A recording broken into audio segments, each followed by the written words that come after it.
Each one of us have an inner healing power that is accessible to us all the time. My passion in my heart has been, how can I reach more people?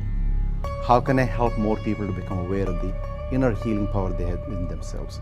And that passion directly goes back to my own experience as a child with a person that has suffered from a severe disease.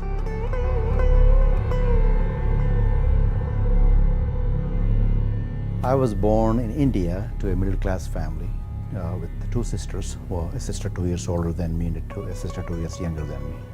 My father was a government worker. He worked as a superintendent of the roads and buildings department, and he'd be gone most of the time outside the home. And my mother was the glue that kept our family together, because she was there at home all the time, and she gave us the ultimate in love that I experienced, gave everything she had to us.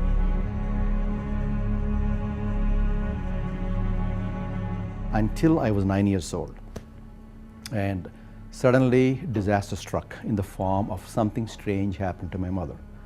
I came home around 4 o'clock one afternoon from school, and was kind of surprised that my mother was not there to greet me. And then went inside, and she was in bed, lying in bed, and that was unusual for her. I've never seen her being sick or anything in my entire life. So I went there and asked Mom what's going on, and she was kind of staring into the house, into the sky, and she could barely talk. You know, by probing and encouraging, she would talk, but she was withdrawing for some reason. A few weeks' time, she became totally withdrawn, almost like confined to bed. My father took her to the doctors, and they used to give medications. That's back in the 50s. Not many medications were available for those conditions at that time, and you would consider some of those medications as poisonous today. And we were affected, they could see that. We would sit in the veranda, would really basically wonder, you know, why is the most loving human being that you know is afflicted with whatever is going on, which we did not know. You know, was it evil spirit or something physical? We didn't understand. And we'd cry on each other's shoulders and frequently wonder if our life is worth living. And in fact, my younger sister, you know, attempted suicide at some later point when she couldn't cope with this, you know, anymore. And on the top of that, our academic grades have plummeted dramatically from being among the top in the class to among the bottom in the class. We started going to the playground to play, and we were all very preoccupied with a sense of helplessness, sense of hopelessness, sense of misery. I was good in math, top of the class in the math at that time. Somehow my mind started shifting to, how can I help my mother? How can I make her happy? And one of the ways in which I did was by staying with her all the time. You know, I was afraid that she might do something to hurt herself, which happened when she felt that she was a burden for us. One day when I came back from school, she was not in the bed, she was not in the front door. I went to the backyard, small backyard we had, and she just set fire to her yellow dress with black border. I can still remember distinctly.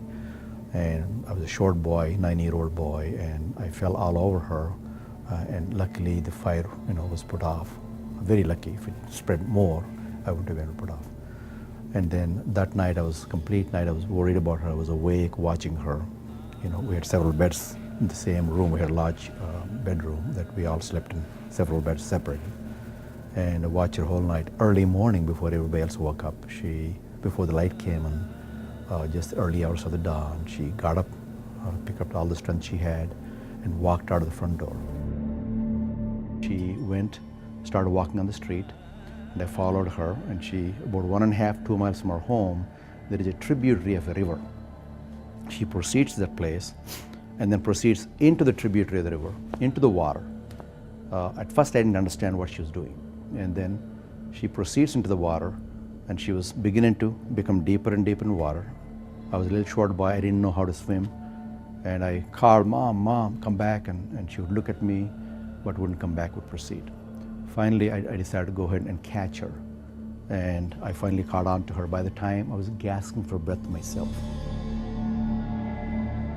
So I was hanging on to her, and the water was basically choking me. I was, you know, not able to breathe properly, gasping for breath barely. I did not know how to swim at that time, a little short boy. So she looked down and she realized that I probably will drown before she died. So she picked me up in her arms and we both came out. She brought me to the shore. And in the wet clothes, she held my hand and we both walked back to the house, a mile and a half long walk with the wet clothes. And we had a little Gandhi statue there on the way when that road joins that smaller road that took my home. And at that time, he was like a high spiritual being for me and said, help me. And then we slowly walked back home, and that was probably as helpless a time as I've ever felt in my life, with not knowing what the options were. Of course, for a 9-year-old, it's not my age or time to worry about taking care of people. But at that time, I said, there's got to be a way of helping her. And I've learned more from that experience, and that has imprinted my mind and my soul in a very deep way, to the point that I want to dedicate my life to helping people with these conditions, also helping people that do not have access to medical care. And then I had very good fortune of having my grandfather come to the picture. So we spent several months at his small village where he retired, and from being an administrator of a small kingdom, he used to be a tax collector basically. He started his own informal volunteer clinic at his home, and he would send several volunteers to these mountains to get these herbs and roots and mix them up and give to people free of charge. And while he was doing that, he would counsel with them like a mature adult would, like a father figure. And I would watch and wonder, how people healed with what he was doing, with no surgeries, no modern medicines. I learned from him how to connect with people. So he was a major force in helping me to understand more about what's going on with my mother, as he understood. Also have belief in the future, belief in a power that's greater than you, belief in the goodness of human beings, and how we can utilize a negative experience like that to strengthen us and to find answers. And basically gave me some initial tools that helped me to have a little branch of hope that I could hang on to.